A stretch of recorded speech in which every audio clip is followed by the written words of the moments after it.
Bonjour et bienvenue dans Traveling Solo as a Woman. Aujourd'hui, je vous propose de regarder un petit peu ce qu'il y a dans mon sac à dos. Ça y est, il est prêt. C'est une première version, donc c'est un petit peu le résultat de toutes mes recherches, mes analyses, et puis un petit peu voir ce dont moi j'ai besoin, parce qu'il n'y a pas le sac à dos parfait, c'est vraiment chacun fait selon ses besoins et ce qu'on est capable de porter aussi. Donc je vous propose de vous présenter tout ça. Et ce sera bien sûr, comme j'appelle ça la première version, parce qu'il va falloir que je le valide en conditions réelles.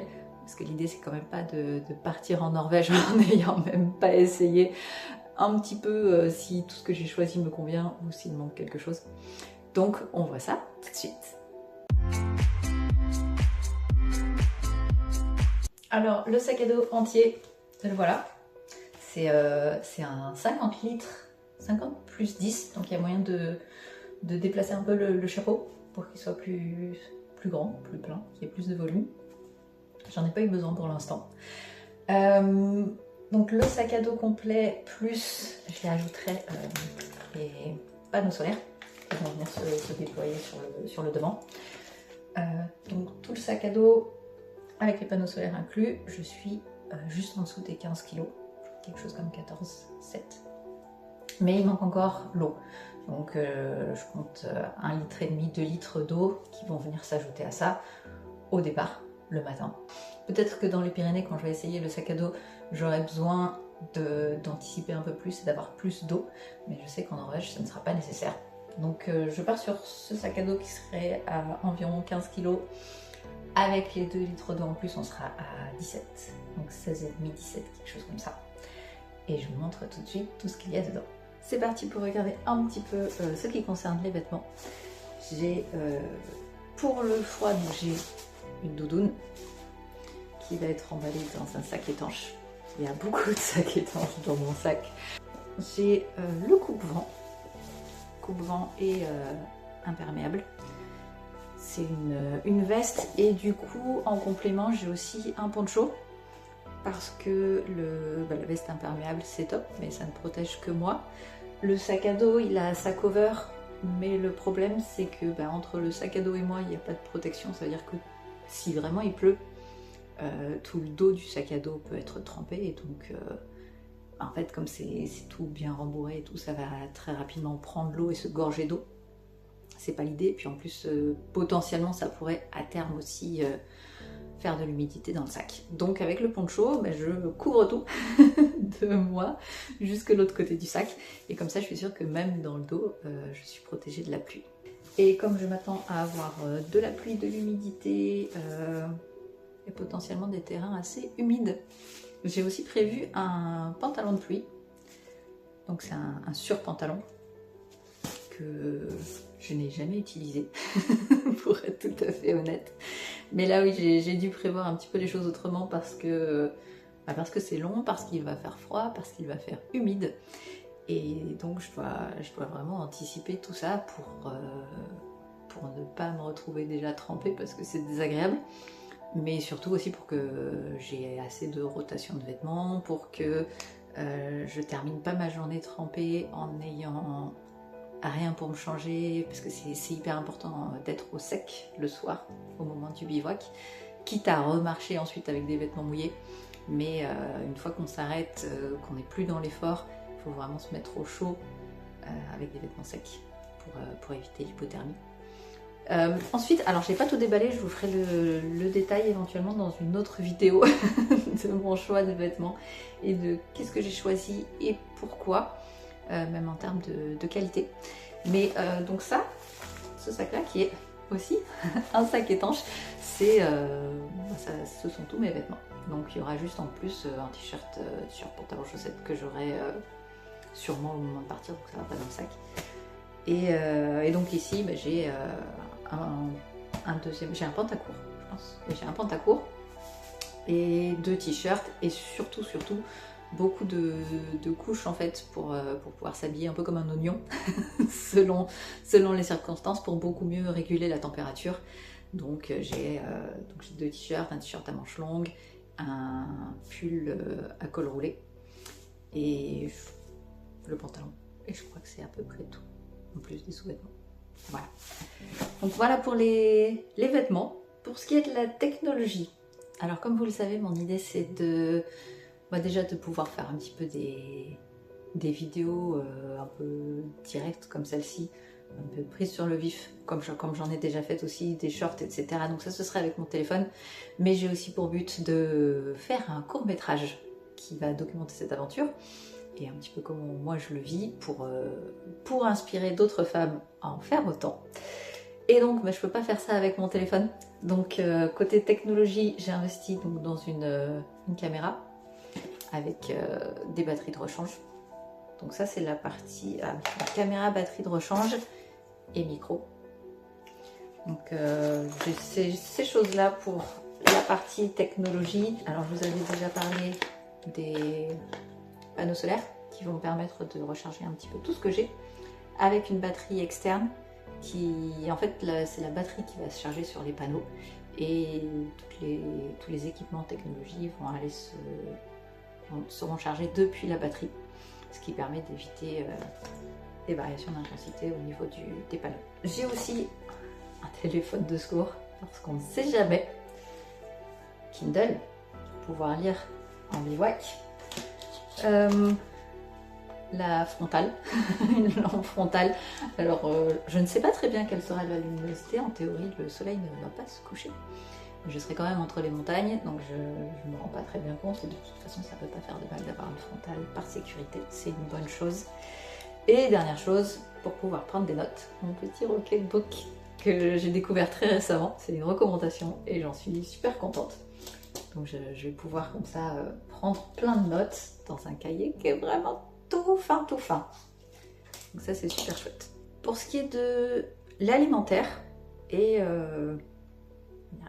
systèmes d'hydratation, j'ai prévu, alors en hydratation, donc j'ai une bouteille qui filtre.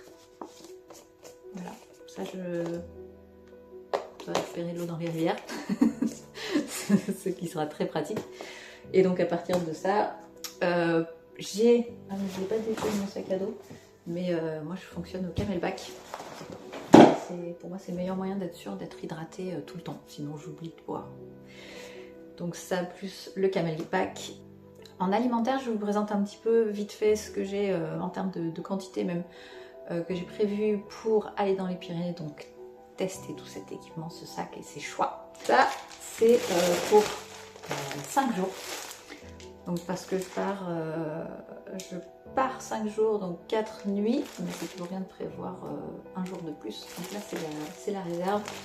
J'ai les plats lyophilisés pour avoir un repas chaud le soir, et tout ce qui est barre de céréales pour avoir un apport calorique.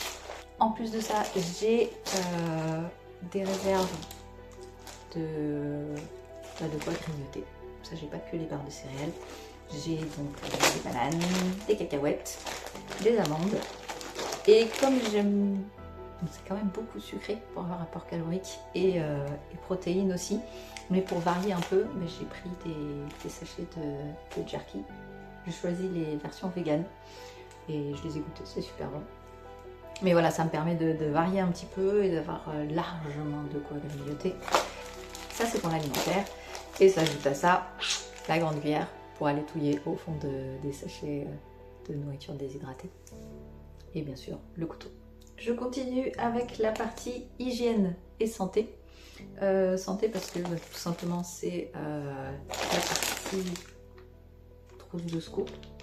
Donc c'est vrai que j'ai prévu large, mais là j'ai vraiment, ça fait beaucoup à essayer dans les Pyrénées, mais l'idée c'est d'avoir quand même un poids qui se rapproche de ce que j'aurai en Norvège. Et donc là je pense que je couvre largement les risques que je pourrais avoir en Norvège pour tous les petits bobos, et ici les pansements. Et j'ai ajouté à ça ce qu'on appelle le Bivibag, qui est... alors certains s'en servent en complément si jamais vraiment il fait hyper froid, en complément du sac de couchage, si vraiment on se retrouve dans des conditions très froides. Mais dans l'absolu, en fait, c'est un sac de bivouac de secours. En Norvège, je serais vraiment au milieu de nulle part. Ce n'est pas le sentier le plus fréquenté au monde. Il n'y a pas de réseau téléphone non plus.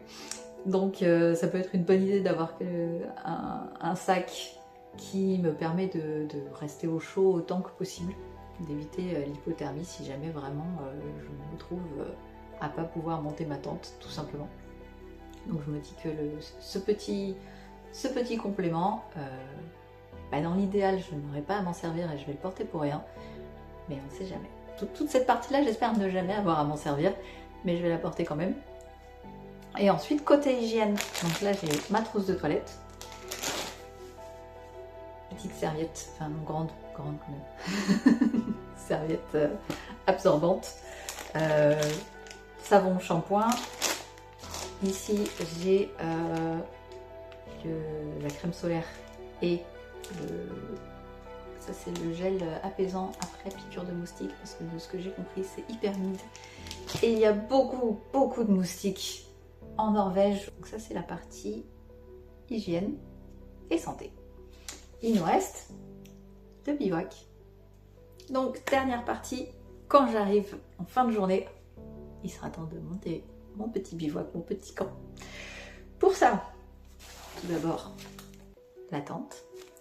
J'ai cette tente, c'est une seule toile avec pas de piquet. C'est mes bâtons de rando ici présents qui servent de piquet. Donc c'est une forme de tente canadienne.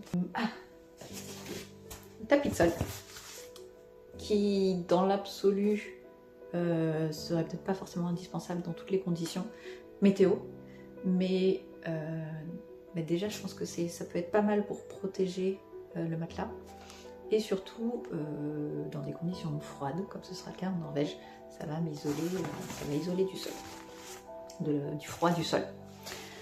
Pour complémenter, j'ai le matelas gonflable qui lui est aussi doublé à l'intérieur pour isoler du froid.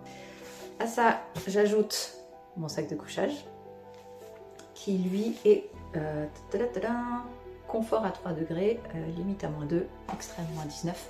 On dit confort à 3 degrés, quand même ça devrait aller, surtout avec l'isolation du sol que j'ai prévu. Pour manger, alors là c'est hyper simple. J'ai ma petite popote dans laquelle j'ai donc le support pour la bouteille de gaz, le réchaud, micro réchaud. Voilà, ça c'est mon réchaud qui vient se visser sur la bouteille de gaz. Et j'ai juste en plus une corde à linge. Donc peut-être que certains jours ça séchera bien, mais comme c'est très humide, je pense que dès que je le pourrai, en fait, je pourrai un peu mieux étendre mes affaires et pas juste les laisser sécher sur le sac à dos. D'autant plus qu'il y aura déjà les panneaux solaires sur le sac de rando. Donc dès que ce sera possible, il y a des zones où il n'y a pas d'arbres en Norvège, dans la zone que je traverse, donc la corde à linge ne va me servir à rien. Mais dès que possible, ou même quand je passe près d'un refuge, peut-être que je pourrais l'accrocher quelque part pour permettre à mes vêtements de sécher et éventuellement même aérer le sac de couchage. Et avant de terminer, j'hésitais vraiment à les montrer parce que je ne les aime pas du tout. Mais en gros, ça va avec le bivouac. Quand on arrive le soir, que ce soit en bivouac ou en gîte, on enlève les chaussures de rando pour s'aérer les pieds, éventuellement même faire un peu sécher et aérer les chaussures. Et du coup, généralement, moi je suis très team tongs. Je mets des tongs et je trouve ça hyper confortable. Sauf que je sais qu'il va faire froid, je sais que je vais être en chaussettes. Et tongs et chaussettes, c'est pas top.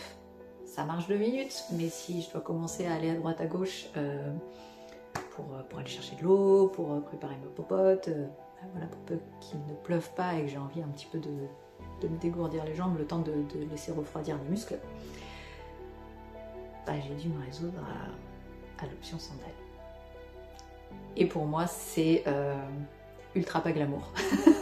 Mais vraiment, je n'aime pas du tout ceci. Mais je sais qu'elles sont ultra confortables. Je sais que s'il le faut, donc j'ai choisi des ultra légères et avec une très grosse semelle, ce qui me permet de vraiment, s'il faut, je peux marcher avec un certain temps. Voilà. J'ai donc maintenant dans mes affaires des sandales que je trouve... Voilà, non, c'est vraiment... Bah, il y en a pour tous les goûts, mais ce n'est pas du tout à mon goût. Je les ai pris roses à paillettes. S'il y avait en plus une petite licorne et une petite phrase qui dit You glow girl, je pense que je les apprécierais un petit peu plus. Mais voilà, ça c'est la touch. Franchement, ouais. Heureusement qu'il n'y a personne sur ce chemin de randonnée.